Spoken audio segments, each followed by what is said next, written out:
dije, presidente, y al ministro, si ustedes están tan convencidos, dije, a Juan Carlos Echeverry lo pueden freír en la esquina. El presidente y el ministro están hechos de teflón. Entonces, si ustedes están tan seguros, firmen ustedes. No están tan seguros. Presidente, firme usted.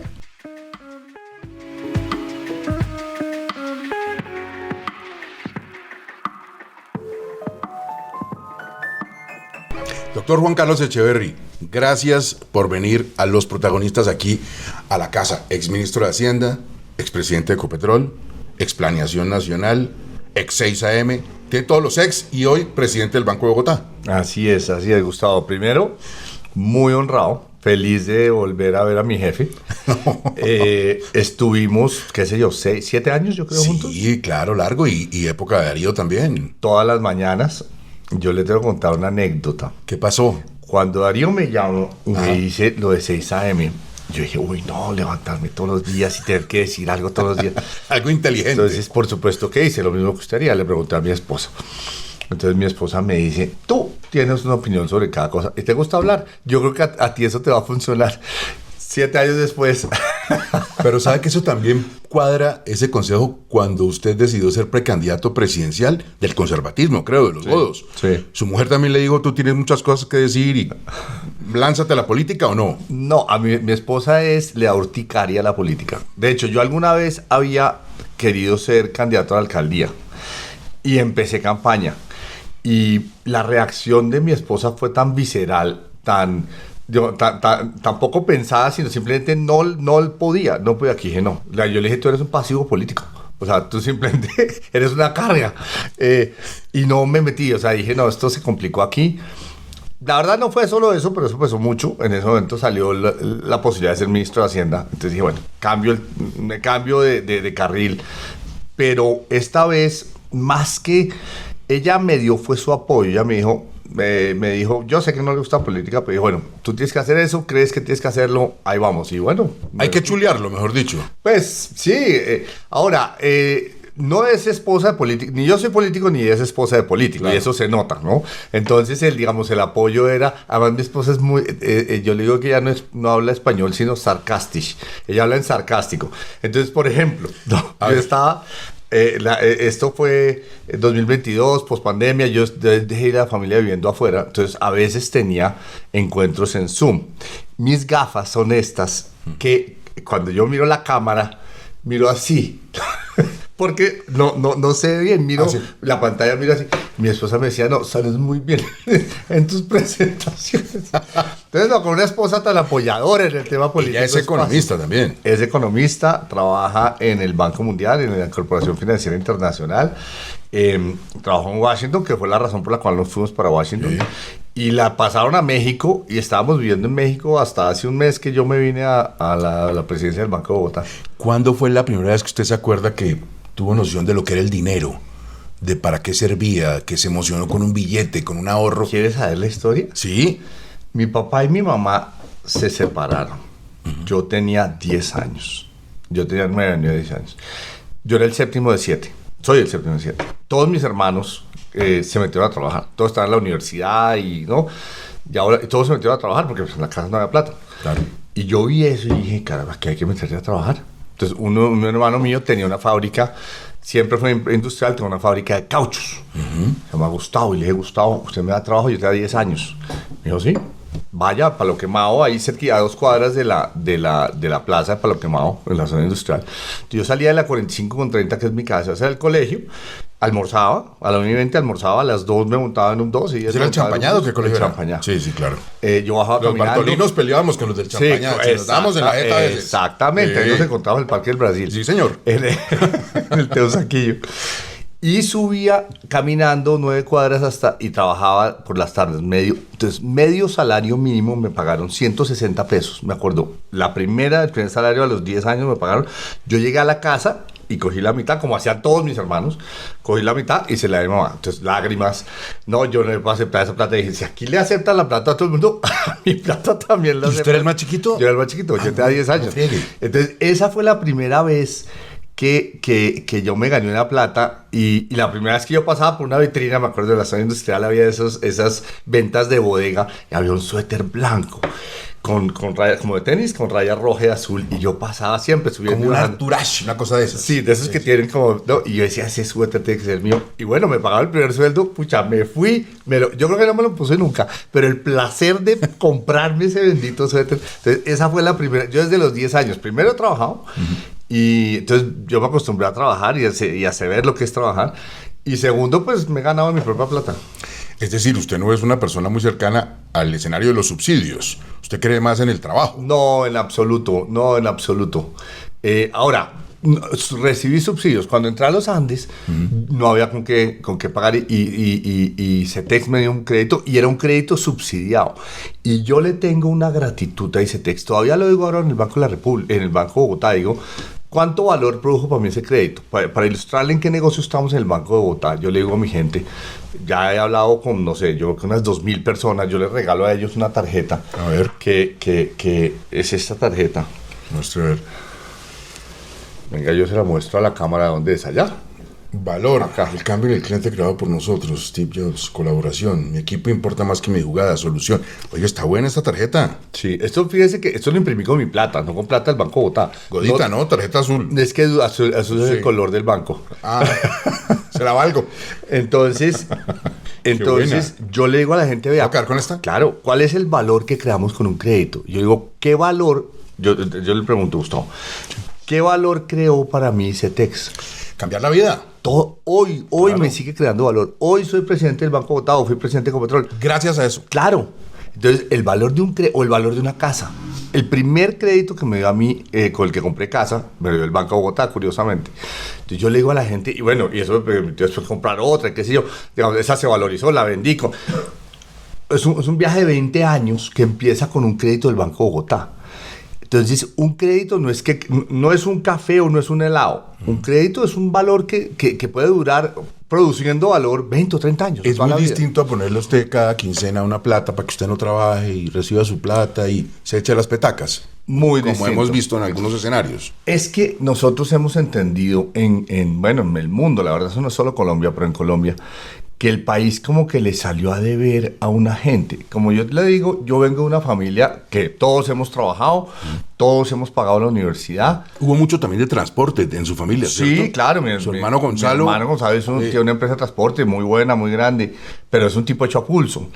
Y uno aprende quién es resolviendo problemas. Uno aprende quién es, mírate la historia que yo te cuento a los 10 años, es ganándose la plata. Si a uno el Estado, con una filosofía imperante que hay, le dice, tranquilo, mijito, venga, yo le cojo el cachete, no, en su merced no trabaje. Como dice, ahora hay unos videos por ahí en Argentina de una gente quejándose, y en Colombia también, es que nos toca trabajar, es que el Estado no nos va a regalar la plata, es que mi ley es un desalmado. El trabajo es lo que hace que uno averigüe quién es. Uno todo el día se pregunta yo quién soy, para qué sirvo y a qué vine aquí. ¿No es cierto? Las preguntas filosóficas pues personales, no el ser y la nada, no. Yo quién soy. Y el trabajo es el que le da esas respuestas a uno. Bueno, yo salgo a vender, Dilson, ya sirvo para vender. O no sirvo para vender, entonces me empleo. Pero sirvo para arreglar carros, o sirvo para vender apartamentos, lo que sea. Sí, o yo ahora estoy averiguando si sirvo para dar créditos, ¿no? Y sirvo para captar y atraer a los jóvenes a mi banco, qué sé yo. Esos desafíos, que son los desafíos del trabajo, es donde uno digo quién es. O sea, usted y yo... En la casa no se sabe. No, hay que salir al mundo real. Claro, no es el papá el que le dice, venga, mijito, y no trabaje, mijito, tranquilo que yo lo sostengo toda la vida. Se lo tira. Se tira al hijo. Y si el Estado le dice, no trabaje, que yo le voy a dar todo, se lo tira. Se tira a la sociedad. Acabó con esa persona y acabó con esa sociedad. Tal cual. Mire, yo me imagino que usted a donde llega, con la experiencia que tiene y su conocimiento económico y la manera... como recuerdan los oyentes de 6 AM, que explicaba las cosas con unos ejemplos buenísimos, me imagino que le dicen, oiga, pero ¿cómo es el cuento? La economía va bien, pero entonces, ¿por qué critican al presidente? ¿Será que el presidente sí lo está haciendo bien y somos muy injustos con él en materia de economía? A ver, esa es una muy buena pregunta. ¿Qué pasa? Colombia cambió en los últimos 10 o 15 años, no por Petro, no, digamos, Petro tiene una visión que yo no comparto, pero voy a explicar por qué la economía va bien. Colombia cambió, primero mandó mucha gente afuera, que no es bueno, pero esos que están afuera mandan mucha plata para acá. Las remesas famosas. Que son 10 o 12 mil millones, más, ya son 12, 13 mil millones de dólares, ya es más que el petróleo. Segundo, las exportaciones diferentes de petróleo, carbón y café ya son 25.000 millones de dólares, el doble del petróleo, fíjate. Tercero, solo entre turismo, ya la gente no se asusta que Pablo Escobar, que no sé qué, el otro día en Cartagena vi una gringa, me ofendió, pero también fue una gringa con una camiseta de Pablo Escobar. Entonces uno dice, esta mujer no sabe cuánto hemos sufrido aquí por eso, pero ya se volvió como el Che Guevara, con respeto lo digo. Exacto. El tema icónico. Ya se volvió. Entonces la gente ya no le asusta a Colombia. Y bueno, brasileros, americanos, franceses, argentinos, esto está así. Entonces, Colombia hoy por hoy es un país con una solidez que nunca ha tenido. Está entrando plata. Gustavo, pero mucha. Vea, el precio del petróleo estuvo caído antes de la guerra de Irán, estuvo en 60. Normalmente Colombia había estado en una crisis terrible cuando el precio de su principal exportación se colapsa. No, esta vez la tasa de cambio se estaba apreciando. Entonces, ¿qué quiere decir? Ese es un país que ahora, a lo largo de lo que ha pasado los últimos 10 años, se volvió muy sólido. Tiene muchas fuentes de ingresos, no es solo petróleo, es exportaciones menores, las que llaman menores, es remesas, es turismo, es, bueno, y además economía ilegal, narcotráfico. Bueno, y el oro y todas esas cosas. Entonces es un país que aguanta mucho, es un país que tú le pegas, pero tiene lo que hoy se llama resiliencia, ¿no? Se recupera muy rápido. Antes nos pegaban y nos llevamos 4 años, uno mientras que se caía la zona. Esperando la bonanza cafetera. Exacto. Entonces, eso fue lo que le tocó a Petro. A Petro le tocó un país supremamente bollante y supremamente resistente. Pero las decisiones de él son buenas en materia económica. Al punto que un gobierno que manejó muy mal las finanzas públicas, hay que irse hasta Samper para un manejo tan malo como este, o sea, con un déficit de 7.7% del PIB, una deuda de 66-68%, que nos habría de nuevo mandado a una crisis en circunstancias normales, no nos ha mandado una crisis. ¿Por qué? Bueno, le tuvo suerte, le tocó una economía supremamente sólida. O sea que usted suscribe esa frase de algunos con un poco de cinismo que dicen a la economía le va bien a pesar de Petro. Sí, totalmente, y sobre eso he escrito mucho, digamos, yo tenía una columna en El País cuando estaba en Caracol, tenía una columna en El País América semanal y escribí durante 4 años mostrando, digamos, lo malo que lo hicieron los ministros, los 4 ministros de Petro, de Hacienda fueron muy malos, los ministros de Energía de Minas y Energía muy malos, la regulación de salud, o sea, hay muchos frentes en que este gobierno le debe al país. Ahora que soy presidente del Banco de Bogotá, debo ser muy cuidadoso que eso. Tranquilo. Pero es así. Pero bueno, afortunadamente, porque pues, que tengamos suerte en Colombia no es malo para nadie. Afortunadamente, el país es resistente. No es una pregunta de política, pero ya que está hablando de los 4 ministros de Hacienda, yo le pregunto por uno anterior, el doctor Restrepo, que hoy es aspirante a la vicepresidencia. ¿Qué tal él?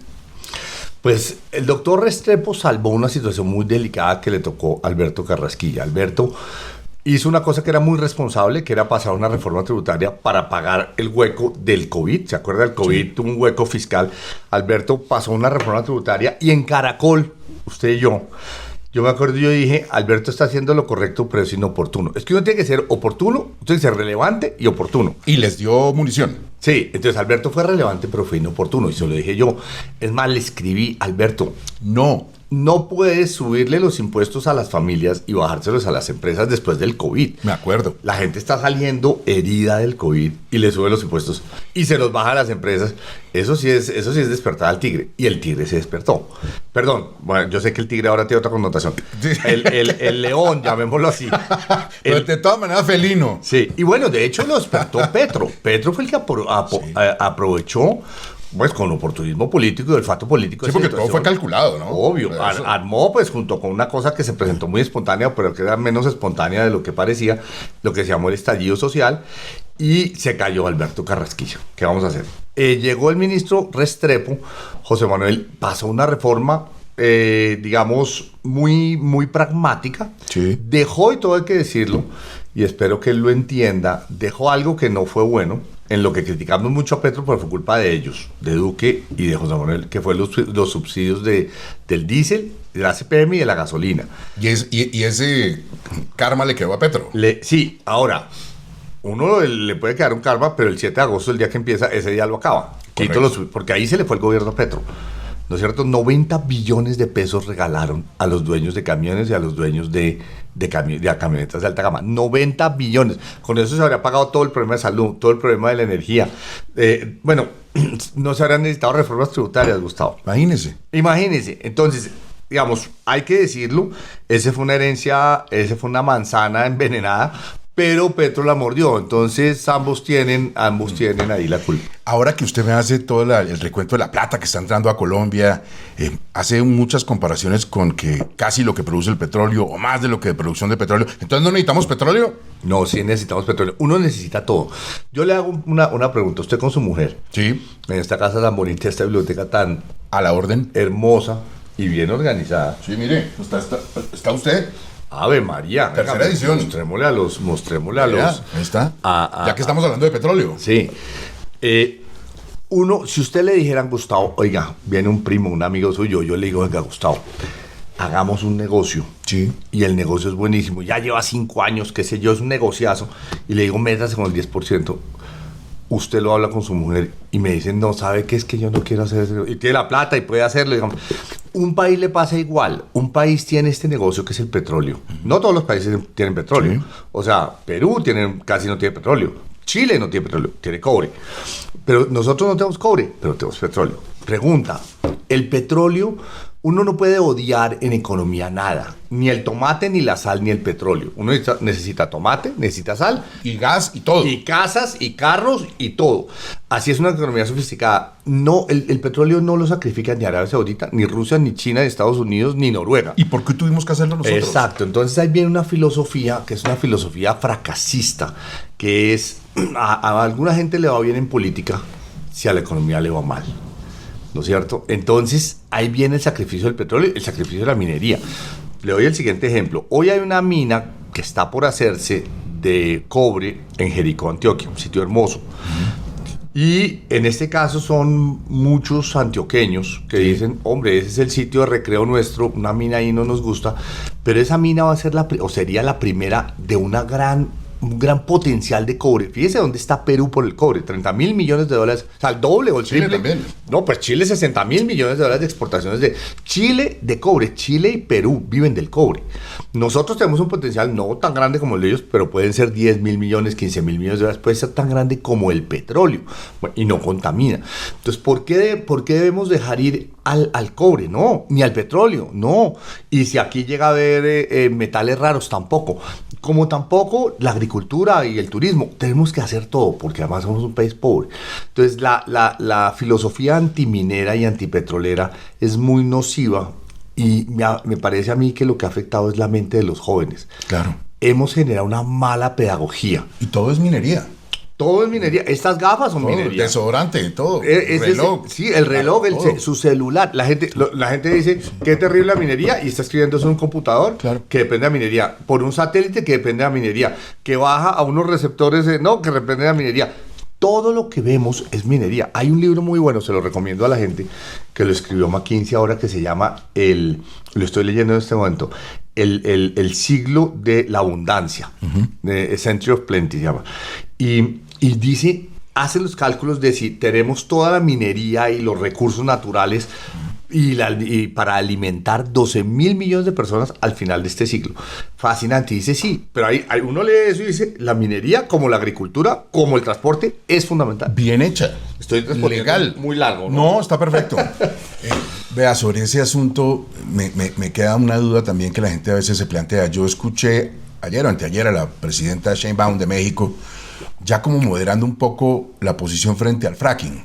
Pero además me parece que hay un poco de hipocresía en el asunto, porque ella reconoció en esa declaración que le digo que el gas que ellos importan a México viene del fracking que se hace en Estados Unidos. Entonces los países no hacen fracking para no contaminar, pero no les importa que otro país supuestamente se contamine. Yo creo que el fracking no es científicamente tan contaminante como dicen, pero me puedo equivocar. No, es que el fracking no es, el problema del fracking no es, bueno, mentira, o sea, hay gente que lo acusa de la contaminación por las aguas. Y si está mal hecho, supongo que... No, pues claro, vea, el fracking sucede 2 o 3 kilómetros por debajo de los acuíferos.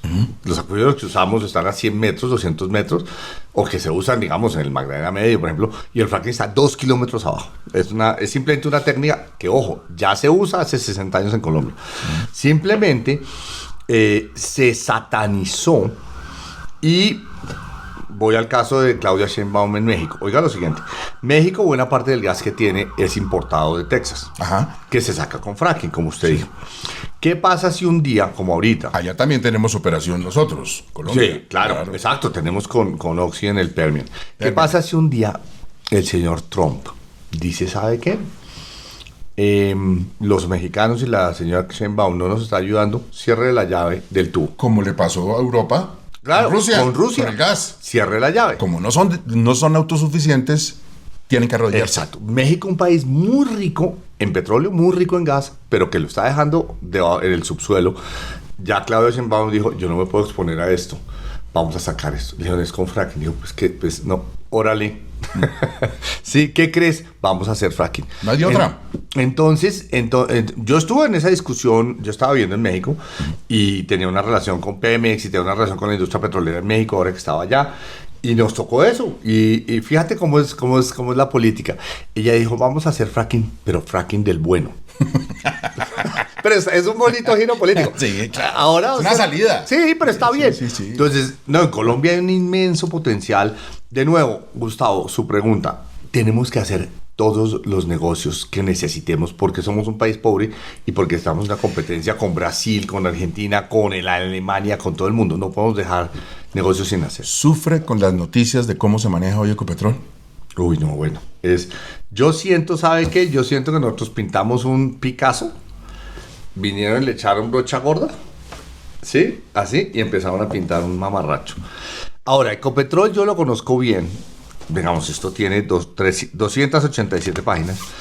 Y es una empresa. Primero, la industria petrolera es difícil perder plata. O sea, se necesita hacer PDVSA o se necesita hacer Pemex. Se necesita manejar muy mal, pero muy mal, para que eso pierda plata.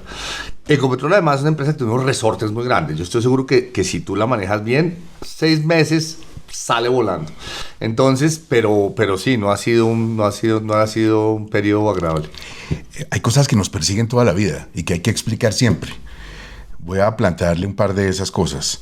El asunto de la tostada, la mermelada en la tostada, que usted lo puso como un ejemplo de que el dinero, supongo, llegara a las regiones. Sí, tal cual. Y terminó siendo entendido como que usted sugería que había que untarle la mano de mermelada a los políticos regionales. Pero es que eso lo hicieron adrede para tirarse el símil. El símil era muy bueno. Yo me encontraba en el supermercado a señoras, una ama de casa que me decía, ministro, ahora le entiendo lo que va a hacer. Es que hay que repartir la mermelada de toda la tostada. Iba a los departamentos, a los municipios. Eso tuvo 2 años muy buenos en que todo el mundo decía, qué machera de símil. Ya entendí. Claro, el pueblo de mi papá, Villahermosa, Tolima. Es un pueblo, por supuesto, en los riscos del Tolima, cerca del Nevado del Ruiz. Allá no hay ni petróleo ni nada. Recibieron, ojo, antes tenían 200 millones de pesos para invertir al año. Nada. Le llegaban 4.000. No, bueno. 4.000. Bien empleados. El alcalde, usted ve la foto del antes y del después, las calles pavimentadas, abajo estaba ya el acueducto y el alcantarillado arreglado, la escuela, el colegio. No, digamos, lo que se hizo, se ha hecho en este país con las regalías, con la mermelada bien distribuida, es espectacular. Lo que pasa es que varias personas dijeron esto políticamente tiene su octanaje, esto hay que quitárselo a Echeverri. ¿Qué personas fueron? Ay, no le puedo decir, pero mándese unos datos ahí. Pero, o sea, rivales de uno. Yo no quería hacer política. ¿Pero otros economistas o políticos? No, políticos, okay. Incluso miembros del gabinete. Ajá. Entonces hay que tirarse la mermelada porque esta cosa tiene este es un tipo que le dio plata a todos los municipios del país. O sea, lo querían parar a usted. Pues sí, entonces dijeron hay que tirarse la mermelada. Entonces la mermelada, hasta que se la tiraron ya un año después y llegó la campaña política en la cual yo ya no estuve, del 2014. Bueno, y ya eso se volvió, fue digamos, el estigma. La mermelada, el gobierno le dio mermelada, los políticos les dio mermelada, que por supuesto no era el sentido original. Pero vea, esas vainas suceden. Yo digo que la mente humana es como una especie de boutique de aromas. Digamos, uno tiene cajoncitos y cajoncitos con aromas, esencias, y uno es perfumero, ¿no es cierto? Entonces si usted sí que es muy bueno para eso, porque usted y yo vivíamos, yo ahora soy banquero, pero vivíamos el tema de la comunicación. Usted me preguntaba a las 7 de la mañana, oiga, Echeverri, no sé, la tasa de cambio, ¿qué hace mi mente? Se va como un tiro buscando un símil de 2 o 3 cosas que pueda armar la frase y el concepto para que la gente entienda. Entonces yo usaba mucho esta que es, ¿no? Hay 2 tipos de tontos, los que pronostican la tasa de cambio y los que les creen. Entonces, sí, entonces la gente decía, bueno, o sea, lo que vaya a decir es mentira, pero no importa, se lo estoy diciendo. Entonces la gente ya, o sea, la gente se relaja porque dice, ok, sea lo que sea, esto ya me lo va a explicar sencillo. Y la gente necesita que le digan qué va a pasar con el dólar aunque no compre dólares, Exacto. aunque no le importe. Entonces, eso fue lo que pasó con la mermelada. O sea, ese símil no sé de dónde salió, de los maristas, no sé de dónde salió, pero funcionó muy bien. Yo no me arrepiento porque pues, fue algo que hice con toda honestidad intelectual y como ministro funcionó bien, me permitió cambiar la Constitución. Es que ese fue un cambio constitucional. Cambiamos la Constitución, le hicimos mucho bien a este país. Una plata que estaba solo en 4 departamentos, en Meta, Arauca, Casanare, Santander, se repartió por todo el país, que estaba en, no sé, 150 municipios, se repartió a 1.200 municipios. No, imagínese. Le cuento, Villahermosa, Tolima, pues, que era un municipio pobre, pucha, le dio vida, mejor vida a su gente, 5.000, 10.000 personas, bueno, qué mejor. ¿Usted alcanzó a vivir allá en Villahermosa, no? No, pero he ido cada que he podido y le ha ayudado mucho. Cuando estaba en planeación hace 25 años le ayudé para la carretera. Es más, en Villahermosa dicen que lo único que se acuerda de Villahermosa soy yo. Y yo no vivía allá. O sea, mi papá nació allá, salió de allá a los 15 años, se vino a Tunja, a la normal de Tunja. ¿Sí? Mi papá fue normalista y después se casó con mi mamá en Cajicá y se vinieron, llegaron el 2 de mayo de 1944, llegaron a Bogotá, a la estación de La Sabana, y se volvió abogado después. Y digamos, yo digo que mi papá es cafetero del Tolima, mi mamá es lechera de Ibaté, yo digo que yo soy café con leche.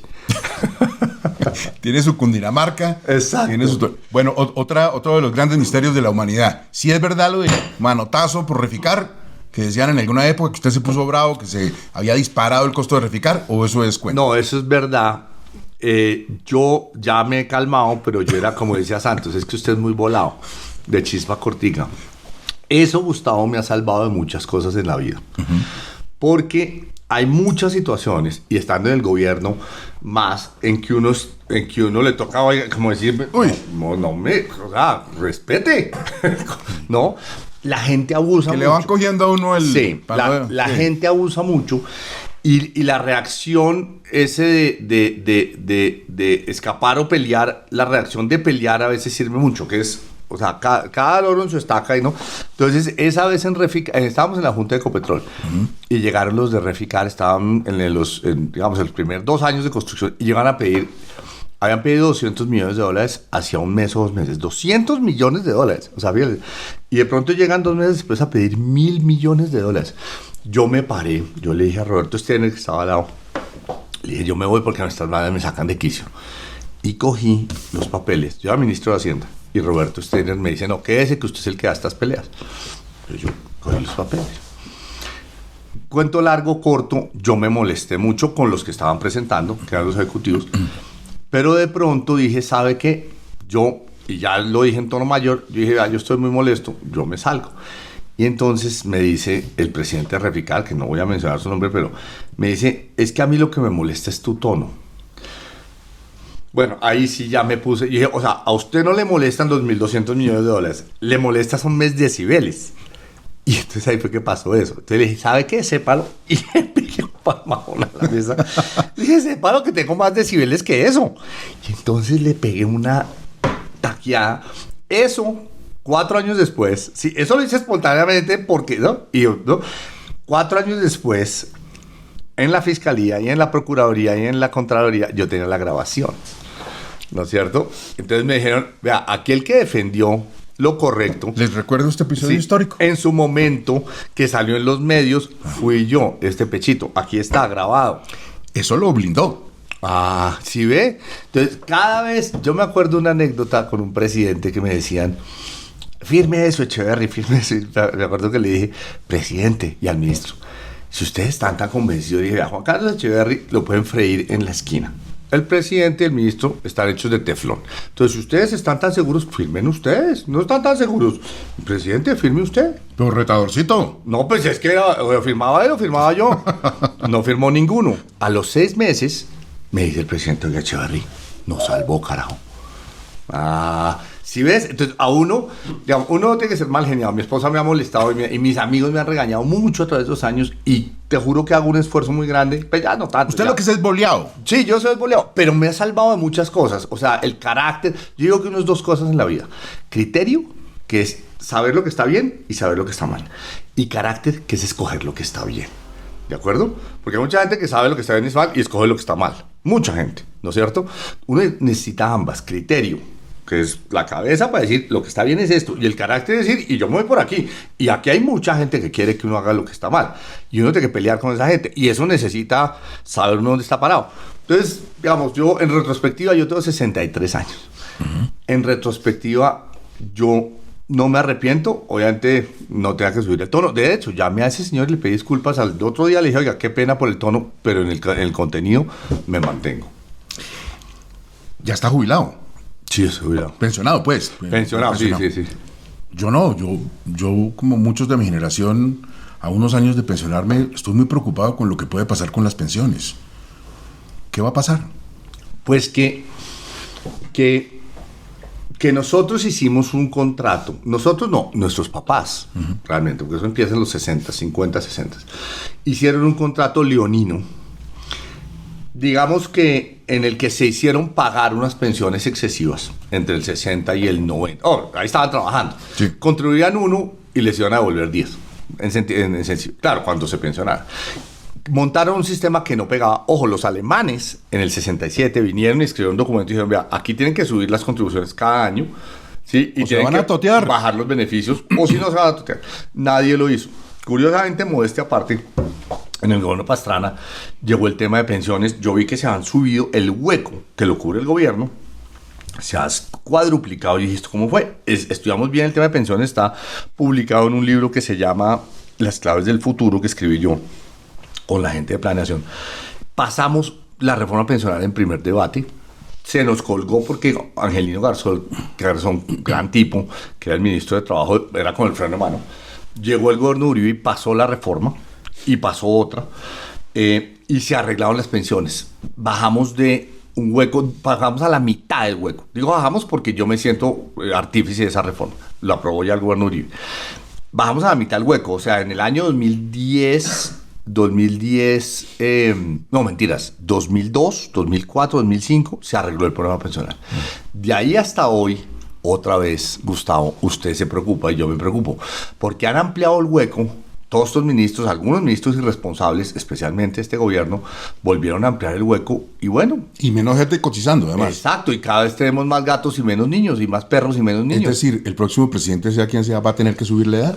Pues no, estos son problemas a 20 o 30 años. Digamos, usted, su pensión está, cuando se pensione, su pensión va a estar bien por 10 o 15 años. Lo que no sé si se va a estar bien por los últimos 10 o 15 años de su vida. No, y la economía del país, porque puede que me paguen lo que me tienen que pagar, pero ya no sirva para lo que debería servir. Sí. Por la devaluación. Sí. O sea, hay un riesgo muy grande. La gente responsable arregla los problemas. Pensiones es un tema que es como cuando usted va al dentista.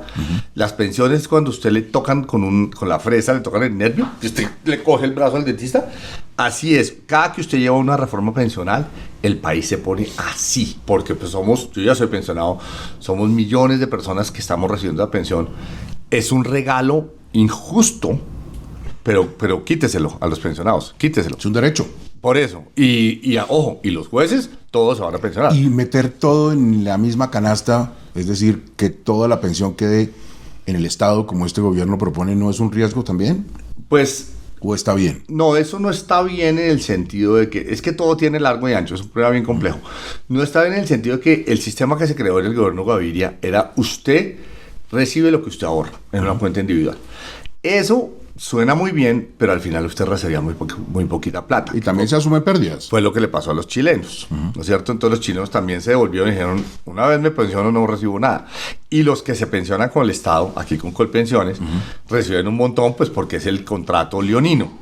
Entonces, entre las dos, en una decisión de 60 o 70 años, porque la pensión es un negocio a 50 o 60 años, usted empieza a cotizar a los 20, claro, se jubila a los 62, y lo recibe hasta los 90, digamos.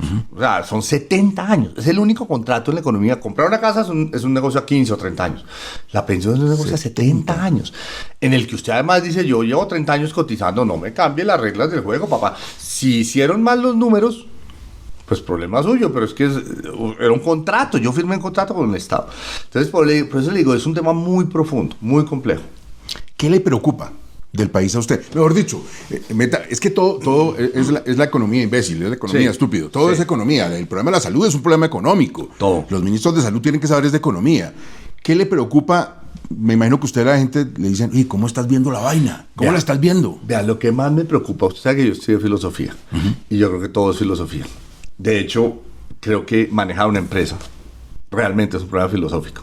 Esto es una cosa, y ya llamé a los filósofos de la Nacional, un amigo mío que es profesor, y le dije, yo quiero ir a la Facultad de Filosofía y hacer un seminario sobre management y filosofía. Buenísimo.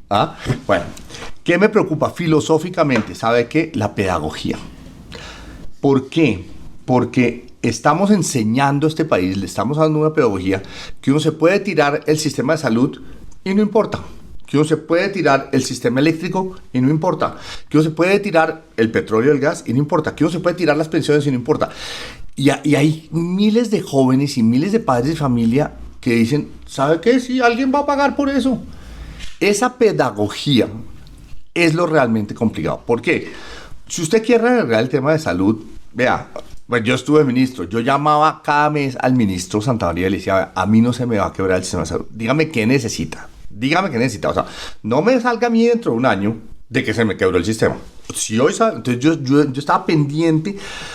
Si usted tiene buena pedagogía, si le enseña bien a la gente, usted el problema del petróleo, de la electricidad, de la salud, de las pensiones, tarde o temprano lo arregla, porque usted le crea a los técnicos, le crea la ciencia, y usted asume la política, y usted pasa las cosas en el Congreso y arregla las cosas. O sea, trata de gobernar. Sí, pero si usted en cambio le enseña mala pedagogía a la gente y le dice, nos podemos tirar la salud y no pasa nada, nos podemos tirar las pensiones y no pasa nada, o sí pasa mucho, pero a mí no me importa, nos podemos tirar el petróleo y el gas, ¿no? Y pasa mucho, pero a mí no me importa, es mala pedagogía. Eso es lo que más me preocupa de Colombia, que estamos dándole muy mala pedagogía. Y va a cambiar el esquema de ver la vida y la forma de razonar. Sí, y entonces no, como usted decía al principio, mijito, tranquilo que le vamos a regalar todo y usted va a tener salud y pensiones y todo, y eso es mentira. Eso es mentira. Esa pedagogía es lo que más me preocupa. El resto es técnica. ¿Sí me explico? Si ya como un país somos serios, como los alemanes o los japoneses, digamos, gente seria, gente que sabe que todo lo que uno se gana, que uno se come lo que mata, como dicen los cazadores, ¿sí? Que nadie le va a regalar nada, ¿sí? Bueno, puede haber un subsidio como el que a mí me dieron para ese text, listo. Y a los jóvenes hay que darles. Y de pronto uno debe regalar la mitad del pasaje del Transmilenio a los jóvenes o a los niños, o darle el pasaje a los niños, pero usted a mí no. Si usted a mí vamos a montar en Transmilenio, pague la tarifa full. O sea, uno puede hacer pequeños subsidios, pero uno tiene que pagar el precio que valen las cosas. Esa es una pedagogía correcta. En últimas, eso es lo que enseña la economía. La economía es simplemente una palabra. Pues todo lo que le enseñan en micro, en macro, que es prudencia. Prudencia. Si usted aprende prudencia en todos sus asuntos, usted sabe economía. Cuando uno es imprudente... Como los griegos. Sí. Los alemanes son prudentes, los griegos no. Sí, tal cual. Entonces, si usted es prudente, si usted es sensato, si usted tiene los pies en la tierra, ¿sí? Usted puede manejar la economía. Lo que es fregado es que le enseñen a ser imprudente, a ser insensato y piense que no va a pasar nada. Entonces, eso es lo que más me preocupa. Doctor Echeverry, suponga que yo tengo en mi cuenta del Banco de Bogotá 3 milloncitos, 5 milloncitos, que está bien tenerlos ahí, como es el caso de muchísimos de nuestros oyentes y la gente que nos ve a través de las redes sociales, y quiero hacer algo con esa plática para ganarme algo. En este momento, aconséjenos, ¿qué hago? Primero, mantenga una plata en el Banco de Bogotá. Eso siempre es una buena inversión. Pues ahí tienen un CDT que está muy bien y están rentando bien, pero primero piense, y digamos que tenemos una persona, un muchacho de 22 o una niña de 24, también una persona de 30 que se va a casar, o una persona de 40 que ya lleva pagando 10 años. O sea, yo empecé a ahorrar, Gustavo, seriamente a los 40 años.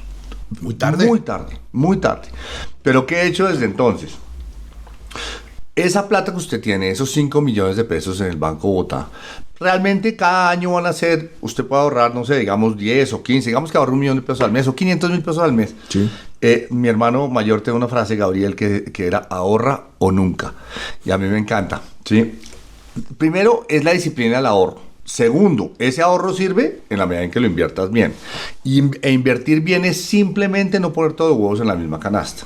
Entonces, en el Banco Bogotá dejas 1 millón, 2 millones en un CDT. Pero con los otros 3 millones, y si al mes ahorras 500, no sé qué, bueno, hay que meterse en una casa. A mí la finca raíz ha sido una salvación toda la vida. Primero porque uno vive aquí y se ahorra y esto se valoriza. Y da una seguridad también. Y da una seguridad increíble y es el respaldo de cualquier crédito. Me quiero meter en un negocio, el que le proponía antes, usted ignora la casa, la hipoteca y entonces dice, vea, aquí están mis 10 millones de pesos, mis 30, lo que sea. Y hay que empezar a subir los peldaños. El siguiente peldaño es aprender a invertir, por ejemplo, en acciones. Sí, a mí me gusta mucho invertir en acciones. Ahora tengo limitaciones como presidente de un banco. Pero uno tiene que estar pendiente. Yo voy a contar una anécdota. A ver. Yo llegué a Estados Unidos en el 17. Me compré la suscripción del Wall Street Journal, que es la mejor inversión que he hecho en mi vida. Aparte de mi esposa, casarme, que es la mejor inversión que he hecho en mi vida, el Wall Street Journal. Y yo todos los días lo leía, lo abría y no. Y ahí apareció, y miraba las empresas, miraba las empresas, que no sé, y aparece esta empresa que se llama Nvidia. Imagínese. Me encantó el nombre. Yo no sabía de qué era. Sí. 2017, no es hoy. Tremendo monstruo hoy. Yo dije, sí, la empresa más valiosa del mundo. Nvidia, qué nombre tan berraco. Además, el nombre estaba en español. El nombre es en inglés con Nvidia. Nvidia. Pero suena Nvidia en español. Dije, qué nombre tan berraco. Y decía al Wall Street Journal, póngale bolas a esto. Yo he hecho eso a través de los años. Siempre, mira, así escogí MP, que es de minerales pesados, metales pesados. Así cogí Carvana, que es una empresa que compra y vende carros usados. Son empresas que tan pronto puse ahí una plática.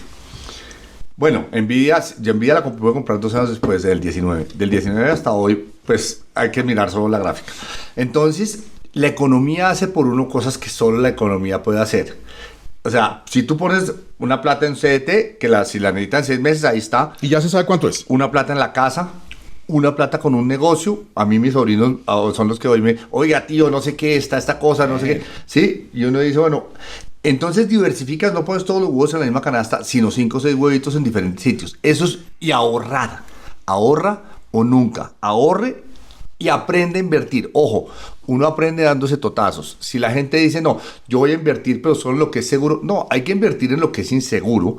Yo sé que hay años que vas a perder, hay años que vas a ganar, pero la suma a lo largo de 20 años es súper positiva. Entonces, aprenda a invertir, dése totazos, arriesgue. Aprenda con... No le dé la plata a quien no debe. Claro, ¿no? ahora la gente a veces quiere atajos. Sí. Cuando, por ejemplo, le muestran un espejito de las criptomonedas, ¿qué hace uno? Pues hay que tener... Uno tiene que conocerse a sí mismo, ¿no es cierto? Yo ni voy a casinos, ni hago cosas que no entienda. Entonces, criptomonedas cuando salió, y pues, ojo, pues perdí una oportunidad increíble, porque unos mexicanos me buscaron hace 10 años... para un exchange de criptos. Yo en ese momento iba a comprar criptomonedas, no la compré. Y ese voltaje es demasiado grande para mí. O sea, yo digo, estar todos los días pensando una cosa que sube 20% del siguiente y acá de 30%. No hay vida. No es voltaje para mí. Pero hay gente que sí. Entonces, uno ahí sí es cierto, como dicen los griegos, conócete a ti mismo. Hay gente que sirve para las criptomonedas, como yo no sirvo para las criptomonedas. Pero tomo riesgos. Por ejemplo, la bolsa de valores en Colombia tiene una valorización espectacular. En un momento dado compré YPF, que es la petrolera argentina, porque la vi empezar a subir y dije, esto está... Ecopetrol, por supuesto, en muchas oportunidades, Ecopetrol ha sido muy buena inversión. Entonces... Ojalá vuelva a hacerlo. Aprenda a invertir. No hay atajos, o sea... invertir en casa o en CDT o en acciones o en una empresa con unos amigos o no sé qué, todos son riesgos que una persona razonable con la esposa puede decir, vea, esto es así, este es el Excel, no sé qué, mija, ¿nos metemos o no nos metemos? Yo no le digo mija, donde se entere que dije mija. Doctora. Sí. ¿Cómo es el doctor Sarmiento? Bueno, esa es una buena pregunta. Mira, el doctor Sarmiento, cuando me contrató para el Banco de Bogotá, me dijo una cosa que me pareció muy bonita. Me dijo, tú y yo compartimos los mismos valores y los mismos principios. Él prácticamente no me entrevistó. Él lo que me dijo fue, es más, nosotros no hemos trabajado antes. Él me dijo, tú y yo no hemos trabajado antes nunca.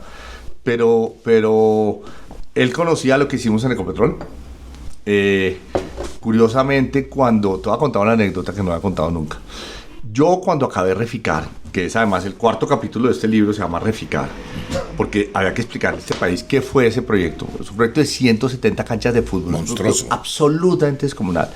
Yo dije, esto nos dan palo, invité al Contralor, al Procurador y al fiscal, no fueron. Le dije, vea, está bien que nos investiguen, pero venga a conocer el proyecto, ¿no es cierto? No queremos conocer el proyecto. Y dije, pero entonces, ¿cómo investiga si ni siquiera sabe qué hicimos? Invité a muchas gentes de los medios, invité a todo el mundo del medio académico, del medio económico, pues para que conocieran Reficar. La única persona que fue el doctor Luis Carlos Sarmiento Angulo y el doctor Luis Carlos Sarmiento Gutiérrez. Yo los invité como presidente de Ecopetrol y él me llamó y me dijo, ¿cuándo tengo que estar allá? Yo le dije, no sé, martes a las 8 de la mañana me encuentro con usted allá. Ellos llegaron a Cartagena, nos vimos en Reficar, les pusimos el casco, las botas, el overol, todo, porque usted no puede entrar a una facilidad de esas si no es con todas de ley. Nos montamos en un carrito de golf, dimos hora y media a la vuelta. Los llevé al centro de cómputo, pues que es un centro de 2 pisos con 600 ingenieros, cada 4 o 5 pantallas. Y está asombrado de tenerlos ahí. No, pues yo, la única persona que me aceptó la invitación. Cuando salimos, cuando acabamos, después de un recorrido de EMEA, Luis Carlos Sarmiento, papá, le dice al hijo, ¿usted vio un papel en la calle? No. ¿Usted vio una persona en la calle? No. Todo eso era absolutamente prístino, como un hospital, y todo eso se manejaba desde un centro de cómputo absoluto, como la NASA, y eso producía, ya terminado y funcionando, produce un valor increíble fuera de todos los combustibles para la costa Caribe, y le ahorra una plata al país inmensa, y es un gran negocio para Ecopetrol. Él dijo, en la entrevista que tuvimos ahorita, me dijo, yo me acuerdo de Reficar, yo vi lo que tú hiciste ahí. Fíjese las cosas de la vida. Fíjese o sea, yo una invitación... Nunca se olvidó de usted. No, y yo le invité a todo el mundo. Él fue porque él es ingeniero, porque le fascinan los aparatos, le fascina. Pero una vez usted llega a Reficar, eso lo debe ver todo el mundo alguna vez en la vida. Sí, le hablo aquí, seguramente tuvo muchos problemas, y eso lo explico aquí. Todo lo que pasó lo explico aquí, ¿no es cierto? Y Reficar hoy por hoy, digamos, nos ganamos el Tribunal de Arbitramiento. Eso se hizo y se cerró muy bien. La gente se queda con la historia mala. Es como las regalías y la mermelada. La gente le fascina la parte mala de la historia. Y olvida lo bueno. Y se olvida de todo lo bueno, de la transformación de 1.200 municipios. La gente se olvida, sí, Reficar se olvida de lo que es esa facilidad hoy. Él no. Ese es Luis Carlos Sarmiento. Entonces, bueno, a mí, pues, básicamente me dijo, tú y yo compartimos los mismos valores, los mismos principios, y yo sé lo que tú has hecho. Pues era un proyecto tan fregado que eso es tragarse a Reficar fue, y terminarlo y ponerlo a producir valor. Entonces, bueno, esa es mi experiencia con él. Última pregunta. ¿Le hace falta la radio? Sí, bueno, yo tomo el pelo con que como me echaron de Caracol me tocó conseguir chanfa. Pero qué buena chanfa. Me tocó salir a ver a dónde levantaba chanfa. Y entonces me ofrecieron la presidencia del Banco de Bogotá. Doctor Echeverry, gracias por venir y estar en Los Protagonistas. No, se le quiere y se le admira. Tener este micrófono otra vez al frente mío es primero es una nostalgia. Pasamos muy buenos años tú y yo frente a los micrófonos y bueno, muchas gracias por la invitación. Abrazo grande. Abrazo grande.